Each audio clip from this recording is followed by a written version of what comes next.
ಸಂಪುಟ ಸಭೆ ನಡೆದು ಹೋದರೂ ಜಿಲ್ಲೆಗೆ ಸಿಕ್ಕಿದ್ದು ಶೂನ್ಯ. ಸಿ ಕಲ್ರಾಮಚಂದ್ರಗೌಡ ಆಕ್ರೋಶ. ಚಿಕ್ಕಬಳ್ಳಾಪುರ ಜುಲೈ 4 ಕನ್ನಡ ಮಾಹಿತಿ ನ್ಯೂಸ್. ನಂದಿ ಬೆಟ್ಟದಲ್ಲಿ ಸಂಪುಟ ಸಭೆ. ಚಿಕ್ಕಬಳ್ಳಾಪುರ ಜಿಲ್ಲೆಗೆ ಸಿಕ್ಕಿದ್ದು ನಿರಾಶೆಯಷ್ಟೇ.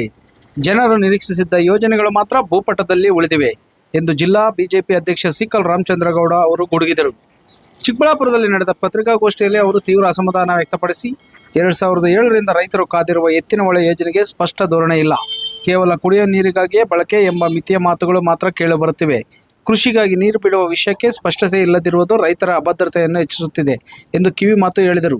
ಕೆಸಿ ಮತ್ತು ಎಚ್ಎನ್ ವ್ಯಾಲಿಗಳ ನೀರಿನ ಗುಣಮಟ್ಟದ ಬಗ್ಗೆ ಆತಂಕ ವ್ಯಕ್ತಪಡಿಸಿದ ಅವರು, ಈ ನೀರನ್ನು ಬೇರೆಡೆಗೆ ಹರಿಸುವ ಮೊದಲು ಅದು ವೈಜ್ಞಾನಿಕವಾಗಿ ಪರಿಶೀಲನೆಗೊಂಡು ಶುದ್ಧೀಕರಿಸಬೇಕಾಗಿದೆ. ಇಲ್ಲದಿದ್ದರೆ ಅದು ಆರೋಗ್ಯಕ್ಕೂ ಪರಿಸರಕ್ಕೂ ಗಂಭೀರ ಹಾನಿ ಉಂಟು ಮಾಡಬಹುದು ಎಂದು ಎಚ್ಚರಿಸಿದರು. ಜಂಗಮಕೋಟೆ ಹೋಬಳಿಯ ರೈತರ ಭೂಮಿಯನ್ನು ಕೈಗಾರಿಕೆಗೆ ಎಳೆಯುವ ಕ್ರಮವನ್ನು ಗಂಭೀರವಾಗಿ ಟೀಕಿಸಿದ ಅವರು, ಎ ಮತ್ತು ಬಿ ವರ್ಗದ ಕೃಷಿ ಭೂಮಿಗಳನ್ನು ಕೈಗಾರಿಕೆಗೆ ಬಳಸಲು ಕಾನೂನು ಅನುಮತಿಸುವುದಿಲ್ಲ. ಆದರೂ ಕೆಐಎಡಿಬಿ ಸಂಸ್ಥೆ ರೈತರಿಗೆ ನೋಟಿಸ್ ನೀಡುತ್ತಿದೆ. ಇದು ಪ್ರಜಾಪ್ರಭುತ್ವವಲ್ಲ, ಪ್ರಜಾಪೀಡನೆ ಎಂದು ಕಿಡಿಕಾರಿದರು. ಅಲ್ಲದೆ ಶಿಡ್ಲಘಟ್ಟದಂತಹ ಕಾರ್ಮಿಕ ಪ್ರದೇಶಗಳಲ್ಲಿ ಬಹಳ ಅಗತ್ಯವಿದ್ದ ಇಎಸ್ಐ ಆಸ್ಪತ್ರೆ ಅಥವಾ ವೈದ್ಯಕೀಯ ಸಂಸ್ಥೆಗಳ ಕುರಿತು ಸಂಪುಟದಲ್ಲಿ ಒಂದು ಪದವೂ ಉಚ್ಚರಿಸಲಾಗಿಲ್ಲ. ಈ ಭಾಗದ ಕಾರ್ಮಿಕರು ತೀವ್ರ ಸಮಸ್ಯೆ ಎದುರಿಸುತ್ತಿರುವಾಗ ಅವರು ನಿಲ್ಲುವ ಚೌಕಟ್ಟಿಗೂ ಸರ್ಕಾರ ಕಿವಿಕೊಡದೇ ಇರುವುದೇ ನಿಜವಾದ ನಿರ್ಲಕ್ಷ್ಯ ಎಂದರು. ಬಾಗೇಪಲ್ಲಿ ಗ್ರಾಮಕ್ಕೆ ಭಾಗ್ಯನಗರ ಎಂಬ ಹೆಸರು ನೀಡಿರುವ ಕುರಿತು ಅವರು ತೀವ್ರ ವ್ಯಂಗ್ಯವಾಡಿ, ಹೆಸರು ಬದಲಾಯಿಸಿದರೆ ಸಮಸ್ಯೆಗಳು ಬದಲಾಗಲ್ಲ. ರಸ್ತೆ, ಕುಡಿಯುವ ನೀರು, ಬೀದಿ ದೀಪ, ಆಸ್ಪತ್ರೆ ಎಲ್ಲದರ ಕೊರತೆಯೂ ಅಷ್ಟೇ ಬೇರೂರಿದೆ ಎಂದರು. ಅಂತಿಮವಾಗಿ ರಾಜ್ಯ ಸರ್ಕಾರದ ನಿರ್ಧಾರಗಳಿಗೆ ಒಂದು ಗುರಿ, ಸಮಯ ಮತ್ತು ಹಣದ ಭದ್ರತೆ ಇರಬೇಕು. ವಚನಗಳಿಂದ ಬದುಕು ಸಾಗದು. ಯೋಜನೆಗಳು ಬರುವುದೇ ಸರಿದೂಗಿನ ಲಾಕ್ಗೆ ಕೀ ಹಾಕಿದಂತೆ ಇರಬೇಕು. ಇಲ್ಲವಾದರೆ ಬಿಜೆಪಿ ಜನಪ್ರತಿನಿಧಿಗಳ ಹಿತದೃಷ್ಟಿಯಿಂದ ಹೋರಾಟ ಪ್ರಾರಂಭಿಸದೇ ಇರಲ್ಲ ಎಂಬ ಎಚ್ಚರಿಕೆಯನ್ನು ನೀಡಿದ್ದಾರೆ. ಈ ಸುದ್ದಿಗೋಷ್ಠಿಯಲ್ಲಿ ಕೆವಿ ನಾಗರಾಜ್, ನವೀನ್ ಕಿರಣ್, ಮುರಳೀಧರ್, ಮಧುಸೂದನ್, ಸಿಕಲ್ ಆನಂದಗೌಡ, ಕೃಷ್ಣಮೂರ್ತಿ ಮತ್ತು ಇನ್ನೂ ಹಲವು ಪ್ರಮುಖರು ಉಪಸ್ಥಿತರಿದ್ದರು. ವರದಿ ಗೊರಮಡಗು ಮೈತ್ರಿ ಲೋಕೇಶ್, ಕನ್ನಡ ಮಾಹಿತಿ ನ್ಯೂಸ್, ಚಿಕ್ಕಬಳ್ಳಾಪುರ. ವಿಶೇಷವಾಗಿ ನಂದಿ ಬೆಟ್ಟದಲ್ಲಿ ಮಾಡಿರ್ತಕ್ಕಂಥದ್ದು ಚಿಕ್ಕಬಳ್ಳಾಪುರಿಗೆ ಎತ್ತಿನಹೊಳೆ ನೀರು ಬರ್ತದೆ ಕುಡಿಯೋಕ್ಕೆ ಮತ್ತು ವ್ಯವಸಾಯಕ್ಕೆ ಅಂತ 2007ರಿಂದ ಇವತ್ತು 2025ನೇ ಇಸ್ವಿ ಹೆಚ್ಚು ಕಡಿಮೆ 15, 16, 17 ವರ್ಷ ಕಾಯೋದೇ ಆಗಿದೆ. ಸರ್ಕಾರ ಬಂದು 2 ವರ್ಷ ಆಯಿತು. 2 ವರ್ಷದಲ್ಲಿ ಮುಗಿಸಿ ಕೊಡ್ತಾರ ಅಂತ ನಿರೀಕ್ಷೆ ಇತ್ತು. ಆದರೆ ಮೊನ್ನೆ ವಿಶೇಷ ಚರ್ಚೆ ಮಾಡಿದ್ದೀವಿ ಅಂತ ಹೇಳ್ತಾ ಇದ್ರು ಎತ್ತಿನಹೊಳೆ ಬಗ್ಗೆ. ಆ ವಿಶೇಷವಾಗಿ ಚರ್ಚೆ ಮಾಡಿ ಮತ್ತೊಂದು 2 ವರ್ಷದಲ್ಲಿ ಮುಗಿಸ್ತೀವಿ ಅಂತಕ್ಕಂಥದ್ದು ಹೇಳ್ತಾ ಇದ್ದಾರೆ. ಮತ್ತೆ 8,000 ಕೋಟಿ ಇದ್ದಿದ್ದು ಇವತ್ತು 26,000 ಕೋಟಿವರೆಗೂ ಬಂದಿದೆ. 2 ವರ್ಷದಲ್ಲಿ ಬಂದ್ರೆ ಪುಣ್ಯ.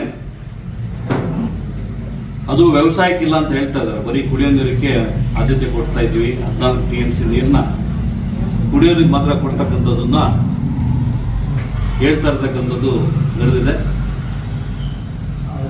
ಚಿಕ್ಕಬಳ್ಳಾಪುರ, ಕೋಲಾರ ಜಿಲ್ಲೆಯಲ್ಲಿರ್ತಕ್ಕಂಥ ಜನರಿಗೆ ಇನ್ನ ಕುಡಿಯೋ ನೀರಿಗೆ ಕೂಡ 2 ವರ್ಷ ಕಾಯ್ಬೇಕಂತ ಕಿತ್ಕೊಂಡು ಹೋಗಿ ಮಾರ್ಕೆಟ್ ಹಾಕೋದು ದುಡ್ಡು ಕೂಡ ಬರ್ತಾ ಇಲ್ಲ, ಕೂಲಿ ಬರ್ತಾ ಇಲ್ಲ. ಅದ್ರ ಬಗ್ಗೆ ಟೊಮೆಟೊ ಬಗ್ಗೆ ಕೂಡ ಇವತ್ತು ನಿರೀಕ್ಷೆ ಇತ್ತು. ಅದ್ರ ಬಗ್ಗೆ ಕ್ಯಾಬಿನೆಟ್ ಅಲ್ಲಿ ಯಾವುದೋ ಒಂದು ಮಾತು ಕೂಡ ಮಾಡಿಲ್ಲ. ಅದು ನಿರೀಕ್ಷೆ ಕೂಡ ಹುಸಿಯಾಗಿದೆ. ಅದ್ರ ಜೊತೆಗೆ ಬಾಗೇಪಲ್ಲಿಗೆ ಒಂದು ಭಾಗ್ಯನಗರ ಅಂತ ಒಂದು ಇವತ್ತೇನು ಕೊಟ್ಟಿದ್ದಾರೆ, ಹೆಸರು ಬದಲಾಯಿಸಿದ್ದಾರೆ. ಮತ್ತೆ ಅದ್ರ ಜೊತೆಗೆ ಅಲ್ಲಿರ್ತಕ್ಕಂಥ ನಗರ ಡೆವಲಪ್ಮೆಂಟ್ಗೆ ಅಲ್ಲಿರ್ತಕ್ಕಂಥ ಮೋರಿಗಳು ಓಪನ್ ಆಗಿ ಕೊಳಚೆ ನೀರು ನಿಂತಿದೆ, ಕುಡಿಯೋ ನೀರು ಸಮಸ್ಯೆ ಇದೆ, ರಸ್ತೆಗಳ ಸಮಸ್ಯೆ ಇದೆ, ಬೀದಿ ದೀಪಗಳ ಸಮಸ್ಯೆ ಇದೆ, ಅಲ್ಲಿ ಹಾಸ್ಪಿಟಲ್ ಸಮಸ್ಯೆ ಇದೆ. ಎಲ್ಲ ಸಮಸ್ಯೆಗಳಿಗೆ ಏನಾದರೂ ಒಂದು ಬಜೆಟ್ ಕೊಟ್ಟು ಅದನ್ನ ಹೆಸರು ಅನೌನ್ಸ್ ಮಾಡಿದ್ರೆ ಒಳ್ಳೇದಾಗೋದು. ಹೆಸರು ಅನೌನ್ಸ್ ಮಾಡಿದ್ರೆ ಮುಂದಿನ ದಿನಗಳಾದರೂ ದುಡ್ಡು ಕೊಟ್ಟು ಅದನ್ನ ಇವರು ಭಾಗ್ಯ ಕಟ್ಕೊಳ್ಳಿ ಅಂತ ಆಗ್ರಹ ಮಾಡ್ತೀವಿ. ನಮ್ಮ ರೈತರು ಇವತ್ತು ಸಾಕಷ್ಟು ಜಮೀನನ್ನ ಕಟ್ಕೊತಾ ಇದ್ದಾರೆ.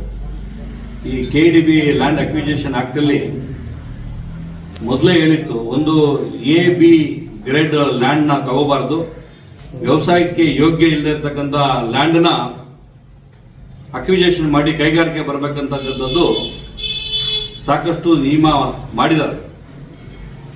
ಆದರೆ ನಮ್ಮ ಶಿಡ್ಲಘಟ್ಟ ತಾಲೂಕಲ್ಲಿ ಜಂಗಮಕೋಟೆ ಹೋಬಳಿಯಲ್ಲಿ ಸಾಕಷ್ಟು ರೈತರದು ವ್ಯವಸಾಯ ಮಾಡ್ತಾ ಇರ್ತಕ್ಕಂಥ A and B grade land ಅನ್ನು ಅಕ್ವಿಜೇಷನ್ ಮಾಡಕ್ಕೆ ಹೊರಟಿದ್ದಾರೆ. ಅದನ್ನ ರೈತ ಸಂಘದವರು ಕೂಡ ಸಾಕಷ್ಟು ಹೋರಾಟ ಮಾಡಿದ್ದಾರೆ. ಅದ್ರ ಬಗ್ಗೆನೂ ನಿರೀಕ್ಷೆ ಇತ್ತು.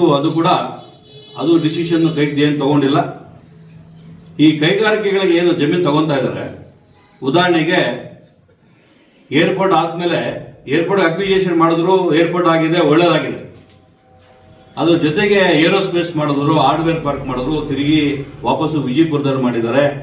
ಅದಾದ್ಮೇಲೆ ಕೈವಾರದ ಹತ್ರ ಮಾಡಿದ್ದಾರೆ, ಕೋಲಾರ ಹತ್ರ ಮಾಡಿದ್ದಾರೆ.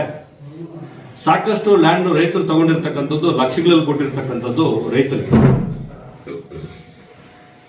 10-15% ಕೂಡ ಇನ್ನು ಇಂಡಸ್ಟ್ರಿ ಬಂದಿಲ್ಲ, 15 ವರ್ಷ ಆಗ್ತಾ ಇದೆ. ಆ ಲ್ಯಾಂಡ್ ಬೆಲೆ ಅವತ್ತು ಕೊಟ್ಟಿರ್ತಕ್ಕಂಥದ್ದು 10-23 ಲಕ್ಷ. ರೈತರು ಅವತ್ತು ಒಂದೇ ವರ್ಷದಲ್ಲಿ ಅದನ್ನ ಖರ್ಚು ಮಾಡಿ ಇವತ್ತು ಅವ್ರ ಮಕ್ಕಳೆಲ್ಲ ಪೂರ್ತಿ ಎಲ್ಲ ಲೇಬರ್ ಕೆಲಸ ಮಾಡಕ್ಕೆ, ಏರ್ಪೋರ್ಟ್ ಕೆಲಸ ಮಾಡಕ್ಕೆ ಹೋಗ್ತಾ ಇದ್ದಾರೆ. ಲ್ಯಾಂಡ್ ಅಕ್ವಿಜೇಷನ್ ಮಾಡಿ ಲ್ಯಾಂಡ್ನ ಕೈಗಾರಿಕೆಗಳಿಗೆ ಯಾರ್ಯಾರು ಕೊಟ್ಟಿದ್ದಾರೆ, ಆ ಕೈಗಾರಿಕೆಗಳಿಗೆ ಬೇಕಾದ ಅವಶ್ಯಕತೆ ಇದ್ದದ್ದು 10,000 ಅಡಿ ಅಂದ್ರೆ ಅವ್ರಿಗೆ 10 ಎಕರೆ ಕೊಟ್ಟಿದ್ದಾರೆ. 10,000 ಸ್ಕ್ವೇರ್ ಫೀಟ್ ಕೂಡ ಫ್ಯಾಕ್ಟ್ರಿ ಮಾಡಿಲ್ಲ. ಇನ್ನು 10 ವರ್ಷ ಆದ್ರೂ ಇನ್ನ ಲ್ಯಾಂಡ್ ಹಂಗೆ ಖಾಲಿ ಇದೆ. ಕೈಗಾರಿಕೆ ಕೊಟ್ಟಿರ್ತಕ್ಕಂಥ ಲ್ಯಾಂಡ್ನ ಕೈಗಾರಿಕೆ ಮಾಡಿಲ್ಲ ಅಂದ್ರೆ ವಾಪಸ್ ತಗೊಂಡಿರ್ತಕ್ಕಂಥ ಕೆಲಸ ಯಾಕೆ ಮಾಡ್ತಾ ಇಲ್ಲ? ಮತ್ತೊಂದು ಕಡೆ ರೈತರನ್ನ ಬೆಳೆ ಬೆಳೀತಕ್ಕಂಥ ಹೂ ಬೆಳೀತಾ ಇದ್ದಾರೆ, ತರಕಾರಿ ಬೆಳೀತಾ ಇದ್ದಾರೆ, ರೇಷ್ಮೆ ಬೆಳೀತಾ ಇದ್ದಾರೆ. ಆ ರೇಷ್ಮೆ ಬೆಳೆದಿರ್ತಕ್ಕಂಥ ರೈತರಿಗೆ ಮಾರ್ಕೆಟ್ ಒಳ್ಳೇದು ಮಾಡಕ್ ಹೊಟ್ಟಿದ್ದೀರಿ. ಇಲ್ಲಿ ರೇಷ್ಮೆ ತೋಟ ಕಿತ್ಕೊಂಡು ರೇಷ್ಮೆ ಬೆಳೆಯಲಿಲ್ಲ, ಮಾರ್ಕೆಟ್ ಎಲ್ಲಿ ದುಡ್ಡು ಬರುತ್ತೆ? ಕೈಗಾರಿಕೆಗಳಿಗೆ ಏನು ಕೊಟ್ಟಿದ್ದೀರಾ, ಕೈಗಾರಿಕೆ ಬಂದಿಲ್ಲ. 10-15 ವರ್ಷ ಆದ್ರೂ ಕೈಗಾರಿಕೆ ಬಂದಿಲ್ಲ. ಇನ್ನ ಲ್ಯಾಂಡ್ ಆಗಿ ಅವ್ರಿಗೆ ಬಿಟ್ಕೊಂಡಿದ್ದೀರಾ? ಅವ್ರಿಗೆ ಅವತ್ತು ನೀವು 1 ಕೋಟಿಗೆ ಲ್ಯಾಂಡ್ ಕೊಟ್ಟಿದ್ದೀರಾ, 1 ಎಕರೆ ಕೈಗಾರಿಕೆ ಮಾಡಕ್ಕೆ. ಇವತ್ತು 10 ಕೋಟಿ ಆಗಿದೆ. ಆ ರೈತ ಇವತ್ತು ಕೂಲಿ ಮಾಡ್ತಾ ಇದ್ದಾರೆ. ಕೈಗಾರಿಕೆ ಬಂದಿಲ್ಲ ಅಂತ ಹೇಳಿದ್ರೆ ಆ ಕೈಗಾರಿಕೆಗೆ ಜಮೀನು ತಗೊಂಡಿರೋನಿಗೆ ಇವತ್ತು 1 ಎಕರೆ 10 ಕೋಟಿ ಅಂತ ಹೇಳಿದ್ರೆ 10 ಎಕರೆ 100 ಕೋಟಿ ಆಯ್ತು. ಆ ಮಾಲೀಕ ಇವತ್ತು ಕೂಲಿ ಕೆಲಸ ಮಾಡ್ತಾ ಇದ್ದಾರೆ. ಅವನಿಗೆ ಏನಾದ್ರೂ ಕೆಲಸ ಕೊಡ್ತಕ್ಕಂಥ ಕೆಲಸ ಮಾಡಿದ್ರೆ ಅದು ಮಾಡಿದ್ರು. ಇದು ದೊಡ್ಡ ರೈತರು ಹೊಟ್ಟೆ ಮೇಲೆ ಹೊಡಿರ್ತಕ್ಕಂಥ ಸರ್ಕಾರ ಮಾಡ್ತಿರ್ತಕ್ಕಂಥ ಧೋರಣೆಗಳು. ಇದನ್ನ ಸುಮಾರು 1-2 ಲಕ್ಷ ಎಕರೆನ ಇವತ್ತು ಅಕ್ವಿಜೇಷನ್ ಮಾಡಿ ಅದರಲ್ಲಿ ಎಷ್ಟು ಪರ್ಸೆಂಟ್ ನೀವು ಕೈಗಾರಿಕೆಗಳು ಬಂದಿದೆ ಅದು ಲ್ಯಾಂಡ್ ಆಡಿಟ್ ಮಾಡಿ ಅದು ವರದಿ ತರಿಸ್ಕೊಳ್ಳಿ. ಕೈಗಾರಿಕೆಗಳು ಕಟ್ಟಿರ್ತಕ್ಕಂಥದ್ದನ್ನ ಆ ಪಾಲಿಸಿ ಮಾಡ್ತಕ್ಕಂಥದ್ದನ್ನ ಮುಖ್ಯಮಂತ್ರಿಗಳು ಮಾಡಿದ್ರೆ ಗೌರವ ಇರುತ್ತೆ ಅವ್ರಿಗೂ. 2 ಬಾರಿ ಮುಖ್ಯಮಂತ್ರಿಗಳಾಗಿದ್ದಾರೆ. ಆ ಮುಖ್ಯಮಂತ್ರಿಗಳಿಗೆ ಏನಾದ್ರು ಹೆಸರು ಬರಬೇಕು, ರೈತರು ಉಳಿಸಿದ್ರಂತ ಆಗ್ಬೇಕು ಅಂತ ಹೇಳಿದ್ರೆ ಇದನ್ನ ಫಸ್ಟ್ ನೀವು ಆಡಿಟ್ ಮಾಡಿ, ಈ ಲ್ಯಾಂಡ್ ಆಡಿಟ್ ಮಾಡಿ ರೈತರ ಹತ್ರ ಕಿತ್ಕೊಳ್ಳೋದು ಕೆಲಸ ಬಿಟ್ಬಿಟ್ಟು ಕೈಗಾರಿಕೆಗಳು ಬರ್ತಕ್ಕಂಥ ಕೆಲಸ ಮಾಡಿ. ಕೈಗಾರಿಕೆಗಳು ಬರಬೇಕಂತ ನಾವು ಕೋರ್ತಾ ಇದ್ವಿ. ಯಾಕಂದ್ರೆ ನಮ್ಮಲ್ಲಿ ಇರ್ತಕ್ಕಂಥ ಜಿಲ್ಲೆಯಲ್ಲಿ ಇರ್ತಕ್ಕಂಥ ಎಂಪ್ಲಾಯ್ಮೆಂಟ್ ನ ಬೆಳೆಸಿ ಕೈಗಾರಿಕೆ ಬರತರ ಮಾಡಿ ರೈತರನ್ನ ಲ್ಯಾಂಡ್ ಕಿತ್ಕೊಳ್ಳೋದನ್ನ ಬಿಡತಕ್ಕಂಥ ಕೆಲಸ ಮಾಡ್ಬೇಕಂತ ಆಗ್ರಹ ಮಾಡ್ತೀವಿ. ಇವತ್ತು ಈ ಹಾಸ್ಪಿಟಲ್ಸ್ ನೀವು ಮೇಲ್ದರ್ಜೆ ಮಾಡ್ತಕ್ಕಂಥ ಕೆಲಸ ಇವತ್ತು 2 ಹಾಸ್ಪಿಟಲ್ಗೆ ಅನುಮೋದನೆ ಕೊಟ್ಟಿದ್ದೀರಾ. ಆದ್ರೆ ಮಾರ್ಕೆಟ್ ಅಲ್ಲಿ ಗೂಡ್ನ ರೇಷ್ಮೆ ತೆಗಿತಕ್ಕಂಥ ಕಾರ್ಮಿಕರು ತುಂಬಾ ಇದ್ದಾರೆ. ಅವರಿಗೆ ಸಾಕಷ್ಟು ಅವರಿಗೆ ಆರೋಗ್ಯ ಕೆಡ್ತಾ ಇದೆ. ಒಳ್ಳೆ ದರ್ಜೆಯ ಹಾಸ್ಪಿಟ್ಲ್ ತರ್ತಕ್ಕಂಥ ಕೆಲಸಗಳನ್ನ ಮಾಡ್ತಕ್ಕಂಥದ್ದನ್ನ ಕೆಲಸ ಮಾಡ್ಬೇಕಂತ ಆಗ್ರಹ ಮಾಡ್ತೀವಿ. ಶಿಡ್ಲಘಟ್ಟದಲ್ಲಿ ಕೂಡ,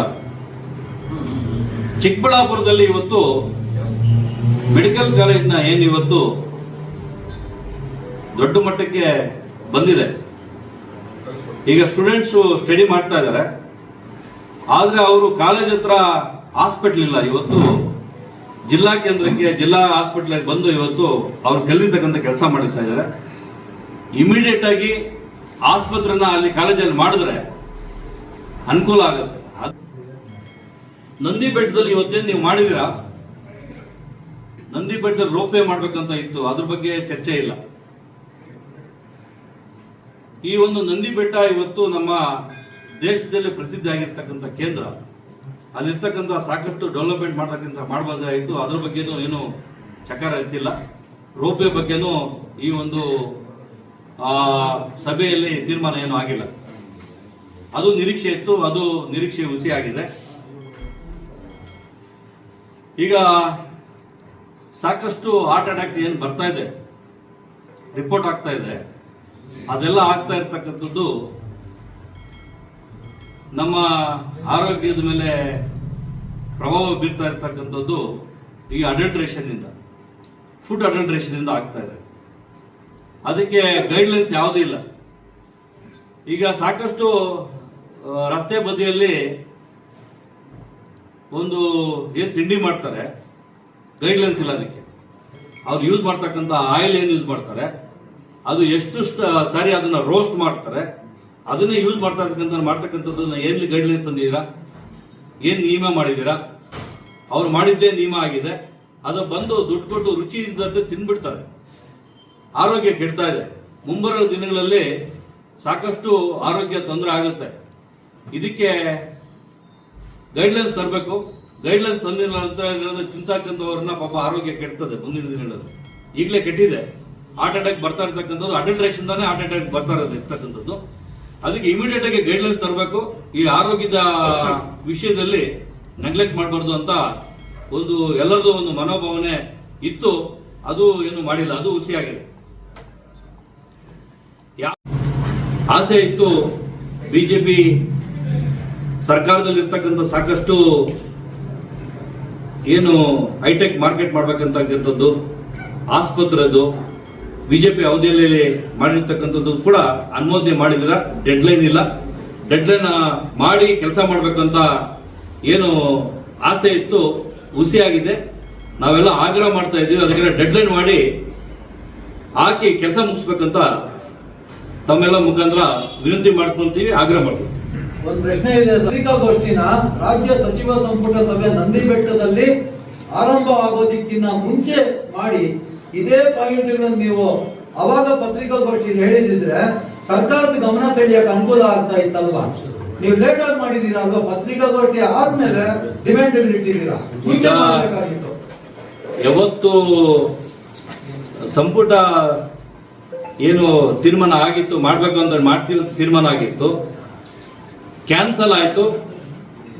ಅದಕ್ಕಿಂತ ಮುಂಚೆ ಪತ್ರಿಕಾ ಮಾಧ್ಯಮನ ಕರೆದು ತಮ್ಮ ಪತ್ರಿಕಾ ಭವನದಲ್ಲೇ ಸಂಸದರು ಮಾಡಿದ್ರು. ಅದು ಮಾಡಾದ್ಮೇಲೆ ವಾಪಸ್ಸು ದಿಢೀರ್ನೆ ಕ್ಯಾನ್ಸಲ್ ಮಾಡಿದ್ರು.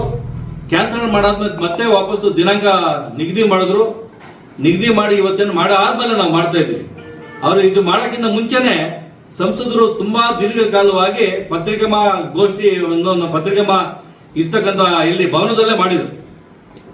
ಇದೇನು ಹೊಸದೇನಿಲ್ಲ. ಸಂಸದರು ಮಾಡಿದ್ರು, ನಾವು ಅವತ್ತು ಇರಲಿಲ್ಲ. ಇವತ್ತು ಸಂಸದರಿಲ್ಲ, ಅವರ ಒಂದು ಅಮೆರಿಕ ಹೋಗಿದ್ದಾರೆ. ಅದರಿಂದ ನಾವು ಇವತ್ತು ನೆನ್ನೆನೆ ಮಾಡಬೇಕಾಗಿತ್ತು, ತಡ ಆಗಿತ್ತು, ಇವತ್ತು ಮಾಡಿದ್ವಿ. ಸರ್, ನಿರೀಕ್ಷೆ ಹುಸಿ ಆಗಿದೆ. ಕೇವಲ ಇದು ಪತ್ರಿಕಾಗೋಷ್ಠಿಗೆ ಮಾತ್ರ ಸೀಮಿತನ, ಏನಾದ್ರು ಹೋರಾಟ ಇರುತ್ತಾ ಜಿಲ್ಲಾ ಬಿಜೆಪಿಯಿಂದ? ಇದು ಬರೀ ಬಿಜೆಪಿ ಅವರ ಹೋರಾಟ ಅಲ್ಲ, ರೈತರು ಕೂಡ ಹೋರಾಟ ಮಾಡ್ತಾ ಇದ್ದಾರೆ. ನಾವೀಗ ಆಲ್ರೆಡಿ ನಾವು ಶಿಡ್ಲಘಟ್ಟದ ಏನು KDB ಅಕ್ವಿಜೇಷನ್ಗೆ ಏನು ಹೋರಾಟ ಅವರು ಮಾಡ್ತಾರೆ, ನಾವು ಬೆಂಬಲ ಕೊಟ್ಟಿದ್ದೀವಿ. ಇದರಲ್ಲಿ ಏನು ಇವತ್ತು ಏನು ಅನುಮೋದನೆ ಮಾಡಿದ್ದಾರೆ, ಆ ಅನುಮೋದನೆ ಮಾಡಿರ್ತಕ್ಕಂಥ ಎಲ್ಲಾ ಕಾರ್ಯಕ್ರಮಗಳಿಗೆ ಡೆಡ್ ಲೈನ್ ಕೊಟ್ಟು ಕೆಲಸ ಬೇಗ ಮುಗಿಸಿ ಅಂತ ಆಗ್ರಹ ಮಾಡ್ತಾ ಇದ್ದೀವಿ. ಅದೇ ನೀವು ಸುದ್ದಿಗೋಷ್ಠಿಯಲ್ಲಿ ಮಾತ್ರ ಆಗ್ರಹ ಮಾಡ್ತೀರಿ, ಹೋರಾಟ ಮಾಡಲ್ಲ ಅಂತ? ಏನು ಅವ್ರು ಏನು ತೀರ್ಮಾನ ತಗೊಂಡು ಮಾಡಿದ್ದಾರೆ ಅದನ್ನ ಮಾಡಲಿಲ್ಲ ಅಂದ್ರೆ ಹೋರಾಟ ಮಾಡ್ತೀವಿ. ಅಲ್ಲ, ಈಗ ಮಾಡಿಲ್ಲ, ಇದೇನಿದೆ ಮಾಡೋದಕ್ಕೆ? ಅವರು ಎಲ್ಲಾ ಒಂದು ಕಾರ್ಯಕ್ರಮಗಳಿಗೆ ಮಾಡಿರ್ತಕ್ಕಂಥ ಕಾರ್ಯಕ್ರಮಗಳಿಗೆ 2 ವರ್ಷದಲ್ಲಿ ಒಂದು ತೀರ್ಮಾನ ಮಾಡಿ ಅವ್ರು 2 ವರ್ಷದಲ್ಲಿ ಹೆಚ್ಚಿನಗಳನ್ನ ಮುಗಿಸ್ತೀವಿ ಅಂತ ಹೇಳಿದ್ದಾರೆ. ಮುಗಿಸಿಲ್ಲ ಅಂದ್ರೆ ನಾವು ಹೋರಾಟ ಮಾಡ್ಬೇಕು. ಒಂದ್ ನಿಮಿಷ. 2014ರಲ್ಲಿ ವೀರಪ್ಪ ಮೊಯ್ಲಿ ಅವರು ಚಂದ್ರಪುರ ಕ್ರಾಸ್ ಅಲ್ಲಿ ಉದ್ಘಾಟನೆ ಮಾಡಿದ್ರೆ, ಶಂಕುಸ್ಥಾಪನೆ ಮಾಡಿದಾಗ 2 ವರ್ಷದಲ್ಲಿ ನೀರು ಅಂತ ಹೇಳಿದ್ರು. ಆವತ್ತಿಂದ ಇವತ್ತು ಸಿದ್ದರಾಮಯ್ಯ 2 ವರ್ಷದಲ್ಲಿ ನೀರು ಅಂತ ಹೇಳಿದ್ದಾರೆ. ಸೊ ಅವ್ರದ್ದು ಇನ್ನ ನಂಬಿಕೆ ಇದೆ ನಿಮ್ಗೆ 2 ವರ್ಷದಲ್ಲಿ ಹೆಚ್ಚಿನ ಬರುತ್ತೆ ಅಂತ? ನಾನು ಈಗಾಗಲೇ ಹೇಳೋ ವೇಳೆ ಇದನ್ನ ನಿಮ್ಮ ಕ್ವಶನ್ಗೆ ಆನ್ಸರ್ ಮಾಡಿದ್ದೀನಿ. 2 ವರ್ಷ ಅಂತ ಹೇಳ್ತಾ ಇದ್ದಾರೆ. 2 ವರ್ಷದ ಏನ್ ಗ್ಯಾರಂಟಿ ಇದೆ ಅಂತ ಕೇಳ್ತಾ ಇದೀವಿ. 2 ವರ್ಷದಲ್ಲಿ ಮುಗಿಸಿ ಅಂತ ನಾವು ಆಗ್ರಹ ಮಾಡ್ತಾ ಇದೀವಿ. ಅದೇ ನಾನು ಹೇಳ್ತಾ ಇರೋದು ಸರ್, ಬರೀ ಸುದ್ದಿಗೋಷ್ಠಿ ಮಾತ್ರ ಸೀಮಿತ, ನಾವು ಹೋರಾಟ ಇರುತ್ತಾ ಅಂತ? ಇದು ಸುದ್ದಿಗೋಷ್ಠಿ ಮಾಡಿರ್ತಕ್ಕಂಥದ್ದು ವಿಚಾರ ಎಲ್ರಿಗೂ ತಲುಪಬೇಕು. ನಮ್ಮ ಮುಖಾಂತರ ನಮ್ಮ ಒಂದು ಆಗ್ರಹ ಇದೆ, ಪಕ್ಷದ ಆಗ್ರಹ ಇದೆ. ಮುಂದಿನ ದಿನಗಳಲ್ಲಿ ಇದನ್ನ ಡೆಡ್ ಲೈನ್ ಕೊಡಿ ಅಂತ ಹೇಳ್ತಾ ಇದ್ದೀವಿ. ಎಲ್ಲ ಕೆಲಸಗಳಿಗೆ ಡೇಟ್ ಕೊಡಿ ಅಂತ ಹೇಳ್ತಾ ಇದೀವಿ. ಅವ್ರು ಡೇಟ್ ಕೊಡ್ಬೇಕಲ್ಲ. ಈಗ ಮಾಡಿರ್ತಕ್ಕಂಥ ಅನುಮೋದನೆಗಳಿಗೆ ಎಲ್ಲ ಕಾರ್ಯಕ್ರಮಗಳಿಗೆ ಡೇಟ್ ಕೊಟ್ಟಿಲ್ಲ. ಡೇಟ್ ಕೊಡಿ ಅಂತ ಕೇಳ್ತಾ ಇದೀವಿ. ಡೇಟ್ ಕೊಟ್ರೆ, ಡೇಟ್ ಕೊಟ್ಟಿಲ್ಲ ಅಂತ ಹೇಳಿದ್ರೆ ಮುಂದಿನ ದಿನಗಳಲ್ಲಿ ನಾವು ಹೋರಾಟ ಮಾಡ್ತೀವಿ. 2 ವರ್ಷ ಆದ್ರೂ ಡೇಟ್ ಕೊಟ್ಟಿಲ್ಲ ಅಂದ್ರೆ ಹೋರಾಟ ಮಾಡಲ್ವಾ? 2 ವರ್ಷದಲ್ಲಿ ಮುಗಿಸಕ್ಕಂತ ಕೆಲಸ ಮಾಡ್ತಾ ಇದ್ದಾರೆ. ಕೆಲಸ ನಡೀತಾ ಇದೆ. ನೀವು ವಿರೋಧ ಅದೇ ನೀರು ಬರೋ ಹೋಗ್ತದೆ ನಿಮ್ಗೆ. ಘಾಟಿ ಬೀಸಿದ್ರೆ ಮಾತ್ರನೇ ಆ ಕಾರ್ಯ ಆಗಕ್ಕೆ ಸಾಧ್ಯ. ಅದರಿಂದ ನೀವು ಜನಸಾಮಾನ್ಯರ ಜೊತೆಯಲ್ಲಿ ಹೇಗೆ ಸರ್ಕಾರಕ್ಕೆ ಚಾಟಿ ಮುಟ್ಟಿಸ್ತೀರಾ? ಈಗ ಏನು ಇವತ್ತು 2 ವರ್ಷದಲ್ಲಿ ಕೆಲಸ ಮಾಡಿ ಮುಗಿಸ್ತೀವಿ ಅಂತ ಏನು ಅವ್ರು ಏನು ಹೇಳಿದ್ದಾರೆ, ಅದು ಪೂರಕವಾಗಿ ಕೆಲಸ ನಡೀಲಿಲ್ಲ ಅಂತ ಹೇಳಿದ್ರೆ 2 ವರ್ಷದಲ್ಲಿ ಮುಂಜಾನೆ ಈಗ ಕೆಲಸ ಶುರುವಾಗಲಿಲ್ಲ ಅಂತ ಹೇಳಿದ್ರೆ ಅದಕ್ಕೆ ಒಂದು ವೇದಿಕೆ ಇದೆ. ಆ ವೇದಿಕೆಗಳೆಲ್ಲ ಚರ್ಚೆ ಮಾಡ್ತೀವಿ, ಆ ಹೋರಾಟಕ್ಕೆ ಒಂದು ರೂಪುರೇಷೆ ಕೊಡ್ತೀವಿ, ಹೋರಾಟ ಮಾಡ್ತೀವಿ. ಪರಿಸರ ತಜ್ಞ ಯಲ್ಲಪ್ಪ ರೆಡ್ಡಿ ಅವರು ಇದ್ಕೊಂಡು ನಂದಿ ಬೆಟ್ಟ ಅನ್ನುವಂಥದ್ದು 5 ನದಿಗಳಿಗೆ ಉಗಮ ಸ್ಥಾನ. ಅಲ್ಲಿರುವಂತಹ ಇದನ್ನ ಡೆವಲಪ್ಮೆಂಟ್ ಮಾಡಿದ್ರೆ ಇಲ್ಲೇ ನೀರು ಸಿಗುತ್ತೆ, ನಮಗೆ ಶುದ್ಧ ನೀರು ಸಿಗುತ್ತೆ ಅಂತ ಹೇಳ್ತಾ ಇದ್ದಾರೆ. HN ವ್ಯಾಲಿ KC ವ್ಯಾಲಿ ನೀರು ನಮ್ಗೆ ಬೇಕಾಗಿಲ್ಲ ಅಂತ ಹೇಳ್ತಾ ಇದ್ದಾರೆ. ಇದ್ರ ಬಗ್ಗೆ ನೀವೇನು ಹೇಳ್ತೀರಾ? HN ವ್ಯಾಲಿ KC ವ್ಯಾಲಿ ನೀರು ಆಲ್ರೆಡಿ ಕೊಟ್ಟಾಗಿದೆ. ಕೊಟ್ಟಾದ್ಮೇಲೆ ಆ ನೀರು 3ನೇ ಹಂತ ಶುದ್ಧೀಕರಣ ಬೇಕಾಗಿತ್ತು. ಇವ್ರು ಮಾಡ್ತಾ ಇಲ್ಲ, ಕಿವಿಗೆ ಹಾಕೋತಾ ಇಲ್ಲ.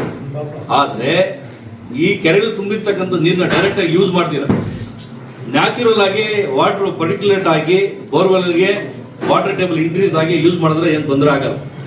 ಡೈರೆಕ್ಟ್ ಆಗಿ ಬೋರ್ವೆಲ್ ಒಳಗಡೆ ನೀರು ಹೋಗ್ತಾ ಇದೆ, ಅದೆಲ್ಲ ಮಾಡಬಾರ್ದು ಅಂತ ಹೇಳ್ತಾ ಇದ್ದೀನಿ. ಅಂದ್ರೆ HN ವ್ಯಾಲಿ ಈಗ ನೀರು ತೊಂದರೆ ಇಲ್ಲ, ಹಾಗಾದ್ರೆ ಅಪಾಯಕಾರಿ ಅಲ್ಲ. ನಾನು ಹೇಳ್ತಾ ಇದ್ದದ್ದು ಡೈರೆಕ್ಟ್ ಆಗಿ ಯೂಸ್ ಮಾಡಿದ್ರೆ, ಡೈರೆಕ್ಟ್ ಆಗಿ ಯೂಸ್ ಮಾಡ್ಲಿಲ್ಲ ಅಂದ್ರೆ ಏನ್ ತೊಂದರೆ ಇಲ್ಲ. ನೀವು ಹಿಂಗಿಲ್ಲ ನ್ಯಾಚುರಲ್ ಆಗಿ ವಾಟರ್ನ ಭೂಮಿ ಒಳಗಡೆ ಹಿಂಗಿದ್ರೆ soil is the better purification of for anything. ಎಲ್ಲ ಪ್ಯೂರಿಫಿಕೇಶನ್ ಸಾಯಿಲ್ ಅಲ್ಲಿ ಆಗೋದು. ಅವ್ರು ಮಾಡಿದ್ರು ಕೂಡ ಥರ್ಡ್ ಮಾಡಿದ್ರು ಕೂಡ 3ನೇ ಹಂತದ ಮಾಡಿದ್ರು ಕೂಡ ಏನೊಂದು ನ್ಯಾಚುರಲ್ ಆಗಿ ಮಾಡ್ತಕ್ಕಂಥದ್ದು ಅದು ಅದೇ ಮಣ್ಣನ್ನು ಹಾಕಿನೇ ಕಲ್ಲನ್ನು ಹಾಕಿ ಮಾಡ್ತಾರೆ. ಆದ್ರೆ ಇಲ್ಲಿ ಡೈರೆಕ್ಟ್ ಆಗಿ ಯೂಸ್ ಮಾಡ್ತಾ ಇದ್ದಾರೆ ನೀರನ್ನ. ವಾಪಸ್ ಡೈರೆಕ್ಟ್ ಆಗಿ ಬೋರ್ವೆಲ್ ಇರ್ತಕ್ಕಂಥ ನೀರು ಹೋಗಿ ಸೇರ್ತಾ ಇದೆ. ಅಲ್ಲ, ನನ್ನ ಪ್ರಶ್ನೆ ಅದಲ್ಲ. ಬೋರ್ವೆಲ್ ಹೋಗ್ಲಿಲ್ಲ, ನಿಲ್ಸ್ಬಿಟ್ರು ಅಂದ್ರೆ 2ನೇ ಹಂತ ಶುದ್ಧೀಕರಣ ಸಾಕು ಅಂತೀರಾ? ಅದು ಅಲ್ಲ, ಅವ್ರು ಹೇಳ್ತಾ ಇದ್ದಾರೆ ನಾನು ಹೇಳ್ತಕ್ಕಂಥದ್ದು. ಸರ್, ನೀವು ಮಾತಾಡ್ಬೇಡಿ, ಅವ್ರು ಹೇಳಿ. ಜಿಲ್ಲಾ ತಕ್ಷಣ ಹೇಳ್ಬೇಕಲ್ಲ. ಇವತ್ತು ಡೈರೆಕ್ಟ್ ಆಗಿ ಪೊಲ್ಯೂಟ್ ಆಗ್ಬಿಟ್ಟಿದೆ ಆಲ್ರೆಡಿ. ಅದನ್ನ ಶುದ್ಧೀಕರಣ ಮಾಡಿ ಎತ್ಕೊಂಡ್ಬಂದು ಬಿಟ್ರೆ 3ನೇ ಹಂತ ಬಿಟ್ಟುಕೊಟ್ರೆ ಇಲ್ಲಿ ಯಾಕೆ ಕ್ರಮ ತಗೋತಾರೆ? ಕೆರೆಗಳಲ್ಲಿ ಬೋರ್ವೆಲ್ ಡೈರೆಕ್ಟ್ ತಗೊಳ್ತಕ್ಕಂಥ ನೀರು ಮಾಡಿ ಮೋಟರ್ ಇಡ್ತಾರೆ. ಯಾಕೆ ಕಾಯ್ತಾರೆ ಅದನ್ನ? ಅವ್ರು ಡೈರೆಕ್ಟ್ ಆಗಿ 3ನೇ ಹಂತ ಮಾಡಿಕೊಟ್ರೆ ಏನಾದ್ರು ಮಾಡ್ಬೋದಲ್ಲ.